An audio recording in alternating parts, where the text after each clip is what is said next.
All right, ladies and gentlemen, class recording has started. So, we go here. Think back to October-ish. I know I'm asking a lot, I realize. But so think back to October, and I think the third unit we did was about atomic structure and atomic theory and what an atom was. We talked about that basically the atom has two parts. Atom has a nucleus and the atom has an electron cloud. As far as the nucleus goes, what are we finding there? Protons and electrons. Protons and neutrons. Neutrons, right? Edie, what can you tell me about a proton? They're positively charged. Positively charged, big or small, relatively speaking? Big. Big. Neutron? Neutrally charged. Neutrally charged, big or small, relatively speaking? Big. Big, okay. So, that's great. And one of the things that leads us to the discovery that an atom has a nucleus is a discovery by this guy, Becquerel. He's French, and he discovers that certain atoms will spontaneously release energy, which on the surface may not seem like a whole lot. Things release energy all the time. Why do things release energy all the time? Mark, go ahead. The lower state of energy? Lower state of energy, right? We said that naturally that's a preferred state, right? Regardless of whether we're talking about this lacrosse ball and gravitational potential energy, right? Or thermal energy and things cooling down, or chemical energy and things like when two atoms bond together, they get to a lower energy state, blah, blah, blah, right? That's one of the principles that we talk about from an energy standpoint of getting to a lower energy state. So the fact that atoms will release energy on the surface is not such, okay, great news. It's getting to a lower energy state. But the real question came in with why? Why would these atoms just start spontaneously releasing energy? We start putting the pieces together. When we talked about atomic theory and what an atom was, and especially the nucleus of an atom, we talked about that the atom, or the nucleus of the atom itself, is a pretty unnatural place. Why is the nucleus of the atom unnatural? There's The protons are attracted to the electrons. Not so much that, but what else is a problem with the protons? They repel each other. They repel each other, right? Yes, they are attracted to the electrons, but more proximal, right, or closer together, they're all repelling each other. So in theory, should the nucleus of an atom exist? No. No, unless what? Anybody else want to chime in there? Unless work or some kind of energy is added to keep those protons from repelling each other, right? So we start figuring out that in this atom, being an unnatural place, there is a lot of potential energy, right? Under the right circumstances, that potential energy could be converted into other forms, like kinetic or heat or things like that, because all those protons don't like being that close together. Okay? So, go along here, right? And we figure out that the nucleus becomes unstable when the strong nuclear force is not strong enough to overcome the repulsion of protons. Why do protons repel each other? They have the same charge. They have the same charge, right? Opposite charges attract, like charges repel, all that good stuff that we learned in electricity, right?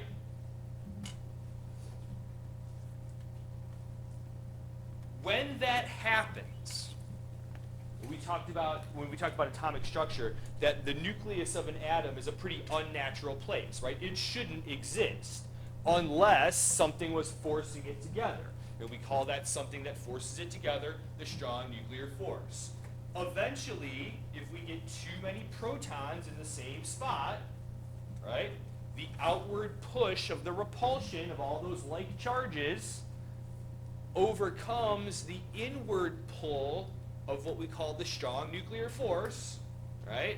And that atom will not be stable. It won't stay, or sorry, not the atom itself. The nucleus of that atom will not stay together. Too much repulsion, not enough holding it together, right?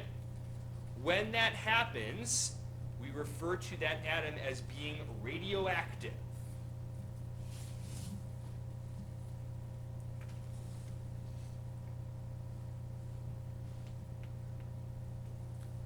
All atoms that have atomic numbers greater than 82 are considered radioactive. Radioactivity is when an unstable nucleus emits energy when it breaks into smaller parts.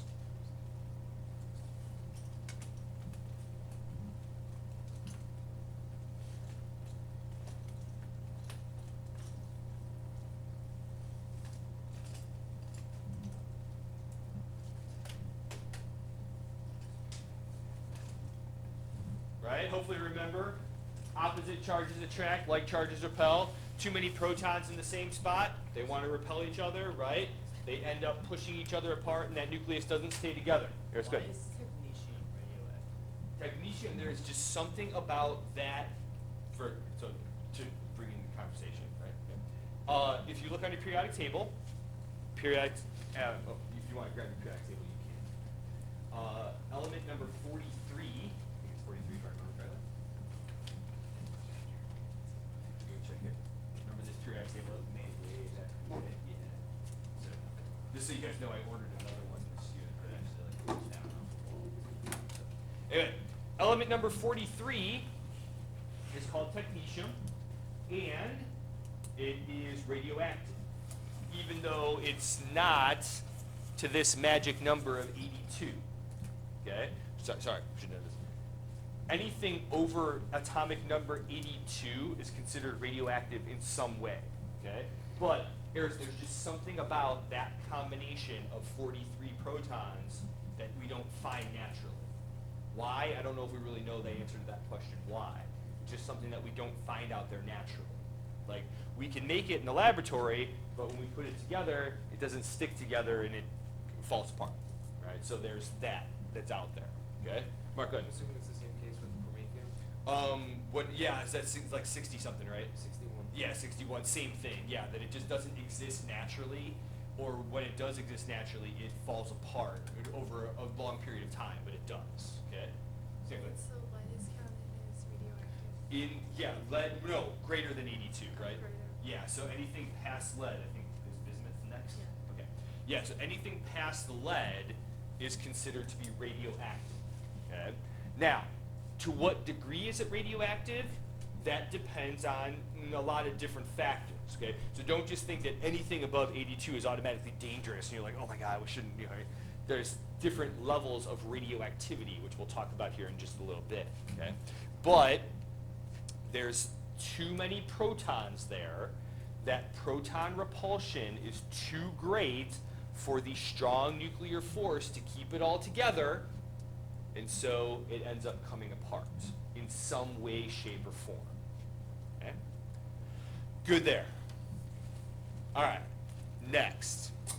There are several different ways that these nuclei can become more stable. There has to be something that reduces the amount of potential energy that is stored up by all those protons in the nucleus. Okay? So you'll see you have the picture that's down here in the bottom right on your sheet. This one's a little bit more of just a description of what happens, but in words you have the descriptions next to it, so those words aren't going to show up on the screen, but if you just follow along and go there. The way that an atom becomes more stable, we represent generally with some Greek letters. So the first Greek letter that we use is an alpha particle. So here's the alpha particle, right? If you're handwriting it, it looks kind of like, usually I write my alpha sort of like this, looks like a fish here, right? So, all right, an alpha particle. An alpha particle is what we refer to sometimes as a helium nucleus. It consists of 2 protons and 2 neutrons. And what will happen is, if you have a big unstable nucleus, right, greater than 82, sometimes it will lose little chunks. Sometimes those little chunks come off in the form of 2 protons and 2 neutrons. We refer to that as alpha radiation.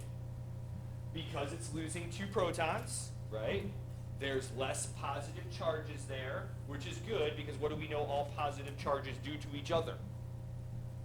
They repel each other, right? So if we get rid of a few of them, there's not as much repulsion anymore. It's a little bit closer to being more stable, right? Good with that? Okay. On the other hand, sometimes we will see a different type of nuclear radiation called beta radiation. Okay?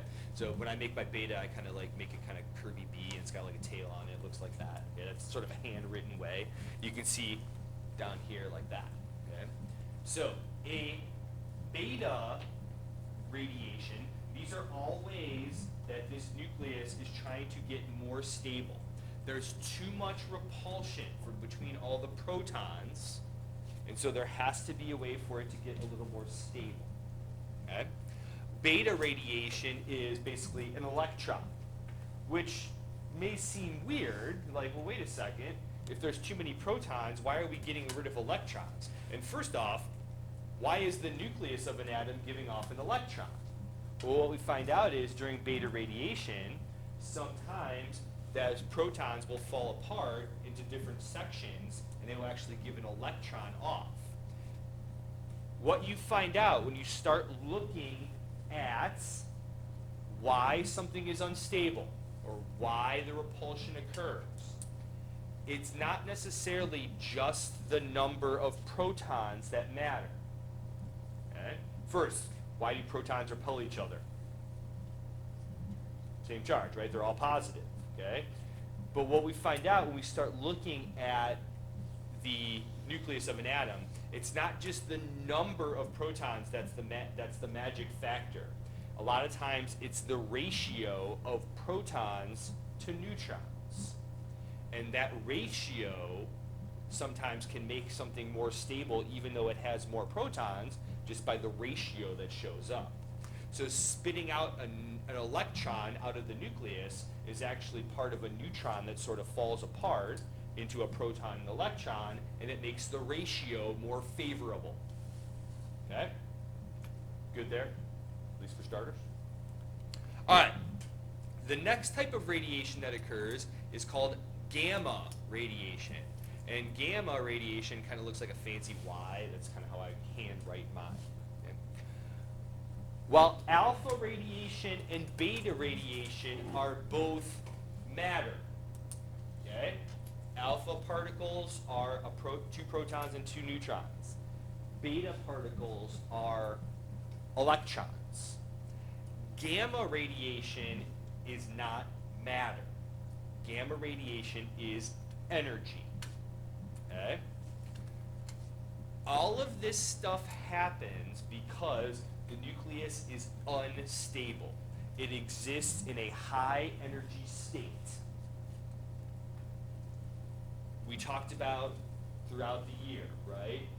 Lower energy is generally better. So in the process of becoming more stable, atoms will give off straight energy in the form of electromagnetic waves, like we talked about in the last chapter. A lot of times those electromagnetic waves are high energy waves. X-rays and gamma rays, those ones at the high end of the electromagnetic spectrum, right? Very high frequency waves, a lot of energy because of the great amount of repulsion for all those protons, okay? So whereas alpha and beta radiation are both matter, gamma radiation is not matter, it's just straight energy. So a lot of times you will see 2 of these come together as a group. Like it will give off alpha particles and gamma radiation, or it will give off beta particles and gamma radiation. Okay? They'll work together to try and get that atom more stable. Right? It's all about getting to lower energy, right? We talked about that as far as, that's a theme as far as the year goes on. Lower energy is better. So whatever we can do to get rid of energy, the better. The last type of radiation doesn't show up on this chart here, but it's called neutron emission, and you'll see that that's number 4 on your chart. And as it suggests, right, it's just giving off of a neutron, a straight neutron. And you might think, well, wait a second. How does giving off of a neutron any help, right? It doesn't help with the number of protons, and protons are repelling each other. Yes, that's true. But as we find out, as you go on and look at the nucleus structure a little bit more, it's not just the number of protons that is a factor. It's the ratio of protons to neutrons. That's more of a factor than just straight up the number of protons. Okay? So it has to do with some ratios of protons to neutrons that exist in the nucleus. So sometimes there's just too many neutrons, it'll give off a neutron, and that will make the ratio more favorable. Good there. All right, so this picture here, this picture sort of illustrates how quote-unquote dangerous this type of radiation is. Okay? First, alpha particles. Alpha particles are relatively big. 2 protons, 2 neutrons. They're the nucleus of a helium atom, right? If we look on the periodic table, helium's got a atomic number of 2. It's got an average atomic mass of around 4, right? 2 protons, 2 neutrons. They're relatively big. And that means that they can be stopped pretty easily by other types of matter because they can't slip through in between atoms quite as easily. Paper is enough to stop alpha radiation because those nuclei, those pieces that they're giving off are so big that they just get caught by other nuclei. And as you can see here, this little, this like awesome graphic up here on the top. I can't take credit, I didn't draw that up on the top. But, So yeah, I mean, alpha particles are kind of a big stone that are trying to roll through this field of other stones. They don't get very far. Okay? Beta radiation will penetrate through matter a little bit more easily because, like we said, what is a beta radiation? You look on your description, right? What's beta? It's an electron. Jeremy, how big are electrons compared to protons and neutrons? Pretty small, right? So they can pass through a little bit more easily, but eventually they're going to run into something. Okay? On the other hand, though, gamma radiation, right? Gamma radiation will penetrate through a lot of matter because it's not matter, it's energy.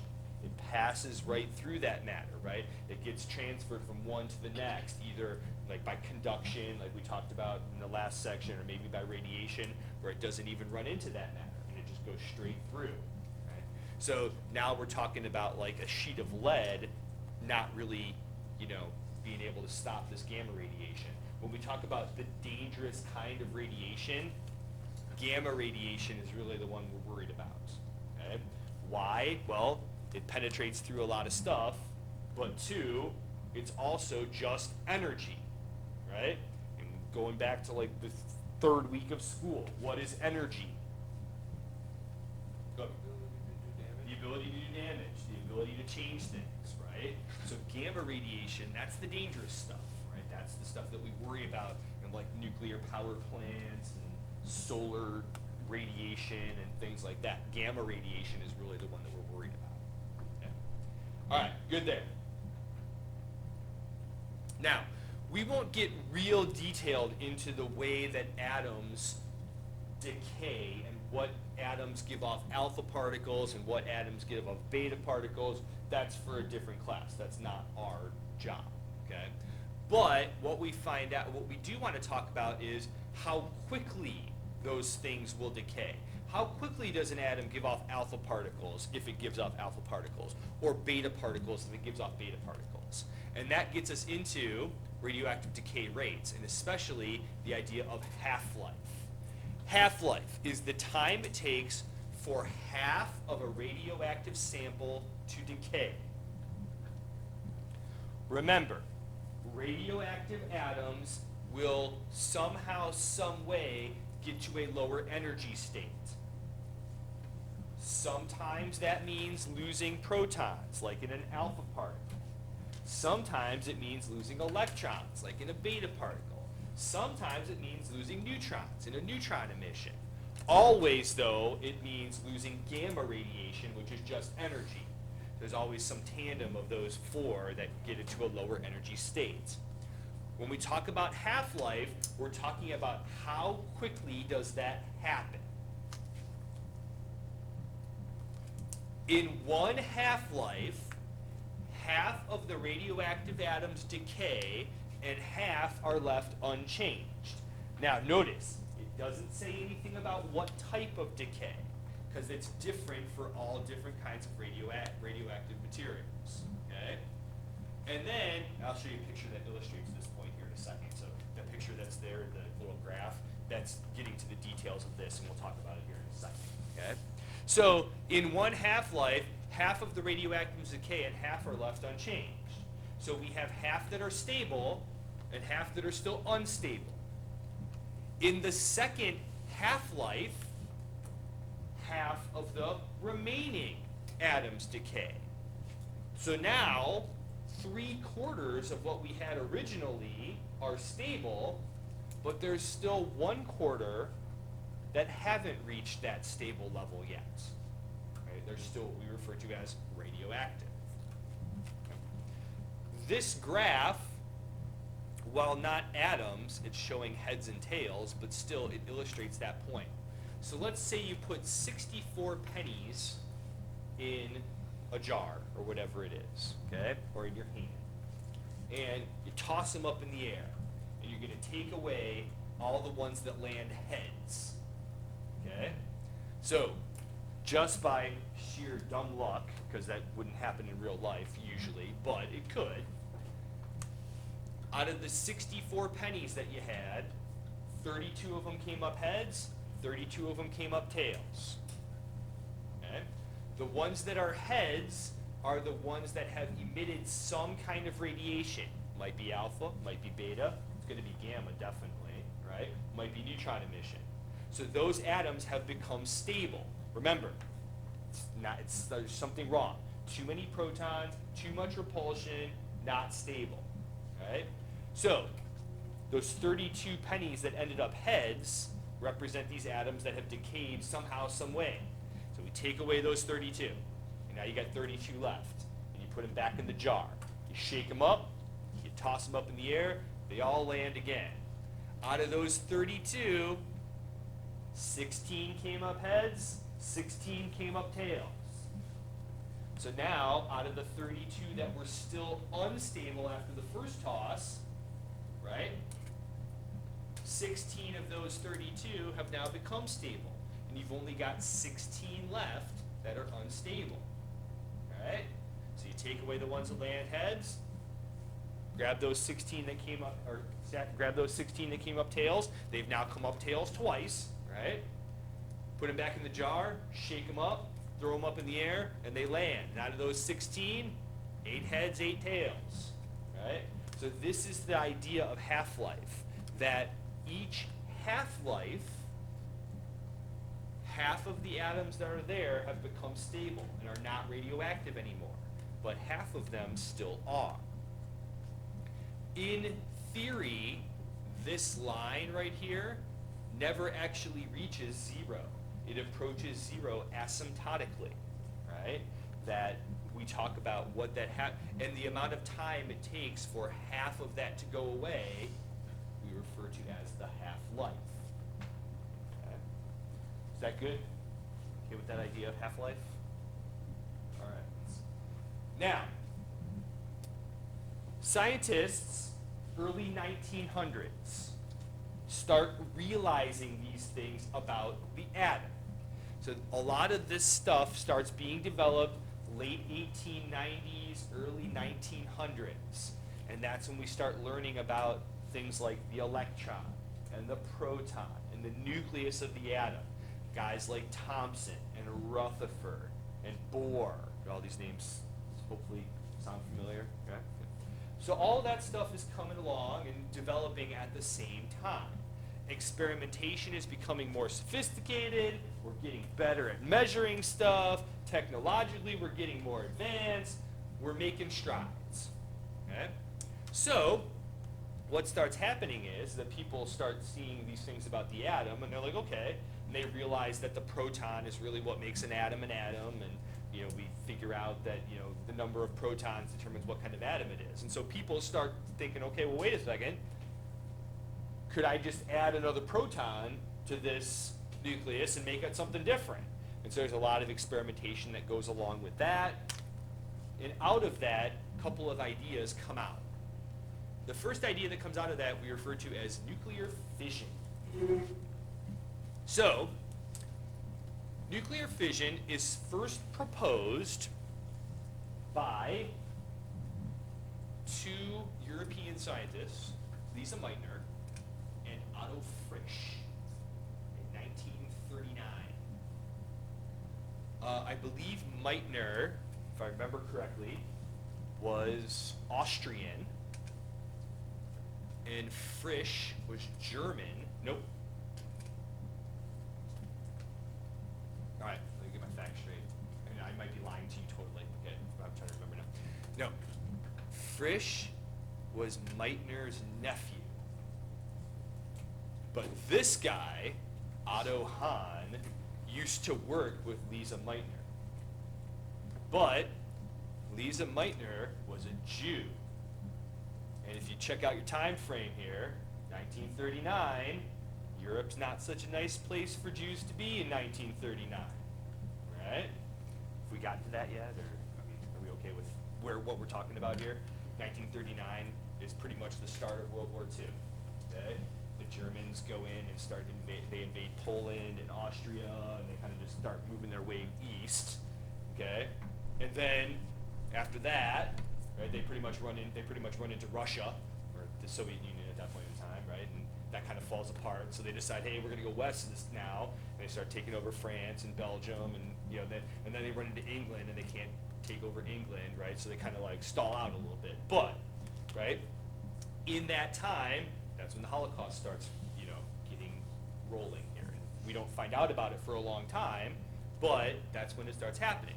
But smart Jews are aware of what's going on, and so they find ways to get out. So what happened was, Lisa Meitner was Austrian, like I said, if I remember correctly, and so she actually moved to Sweden. I think it was Sweden, one of the Scandinavian countries. Okay? And she actually did a lot of this work through mail correspondence. Frisch and Hahn were German, and they still were living in Germany, and she did a lot of this work through the mail. That she would do experiments in Sweden, and she would send her results to Hahn, and he was in Germany, and he would look at those experiments, and he would do more experiments and send information to her, and they would work back and forth. Eventually, Meitner immigrated to the United States. That she got out of Europe completely, and if you look on your periodic table, somewhere in the 114 or 115 range. Connor, do you have the periodic table there? Somewhere in that 109-ish, 109, okay? Element number 109 is Meitnerium, which was named after Lisa Meitner. So, here's what the three of them together come up with. That, okay, we have this big nucleus, and it's unstable. It's going to fall apart on its own. But if you have a large unstable nucleus, let's say we're talking about uranium. Uranium has 92 protons. It has to get down to, at the very most, 82 to be stable. Right? That was on the last slide, or when we started talking about before half-life. Okay? So it's got to lose 10 protons somewhere along the way. And in the process of alpha radiation, it only loses how many at a time?